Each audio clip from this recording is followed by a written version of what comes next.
పుట్టారు అని అందరికీ అంతా తెలుసు. కానీ కొంతమంది మరి డేట్ తెలీదు, అది తెలీదు, ఇది తెలీదు అని కన్ఫ్యూజ్ చేస్తూ ఉంటారు. ఏది ఏమైనప్పటికీ యేసుక్రీస్తు వారు పుట్టారు.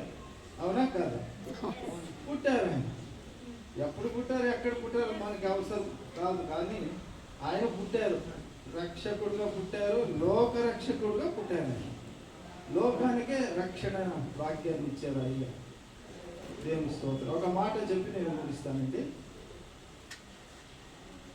ఈ యొక్క మరి ప్రపంచ పూర్తిగా మనం ఒకసారి చూసుకుంటే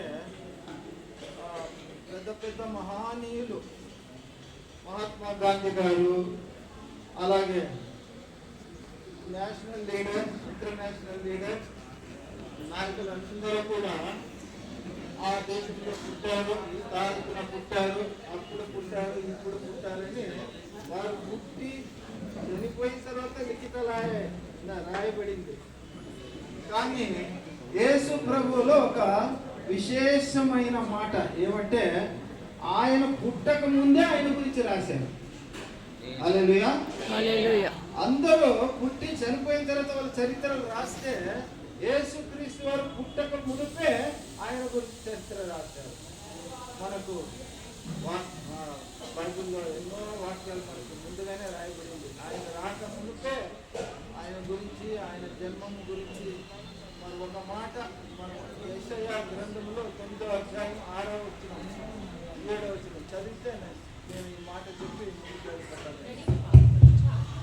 యెషయా గ్రంథం 9వ అధ్యాయము 6, 7 దయచేసి ఎవరైనా చదవాలా? ఏలయనగా మనకు శిశువు పుట్టెను, మనకు కుమారుడు అనుగ్రహింపబడెను, ఆయన భుజము మీద రాజ్యభారముండును.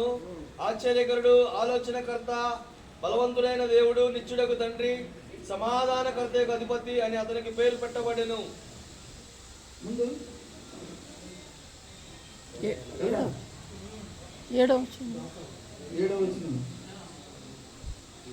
ఇది మొదలుకొని మితి లేకుండా దానికి వృద్ధియు క్షేమమును కలుగునట్లు సర్వకాలము దావీదు సింహాసనము రాజ్యమును నియమించెను. న్యాయము వలనను నీతి వలనను రాజ్యమును స్థిరపరచుటకు అతడు సింహాసనాసీనుడై రాజ్య పరిపాలన చేయును. సైన్యములకు అధిపతి యెహోవా ఆసక్తి కలిగి దీనిని నెరవేర్చును. చూశారండి ఎంత సంతోషకరమైన మాట. ఇన్ని గుణాలన్నీ కూడా ఎవరో లేదు ప్రపంచంలో, యేసుక్రీస్తు వారిలో మాత్రం ఉందండి ఈ గుణాలు. కాబట్టి ఆయన జన్మము మరి అతి శ్రేష్టమైనది. శ్రేష్టమైనది కాదు, అతి శ్రేష్టమైనది.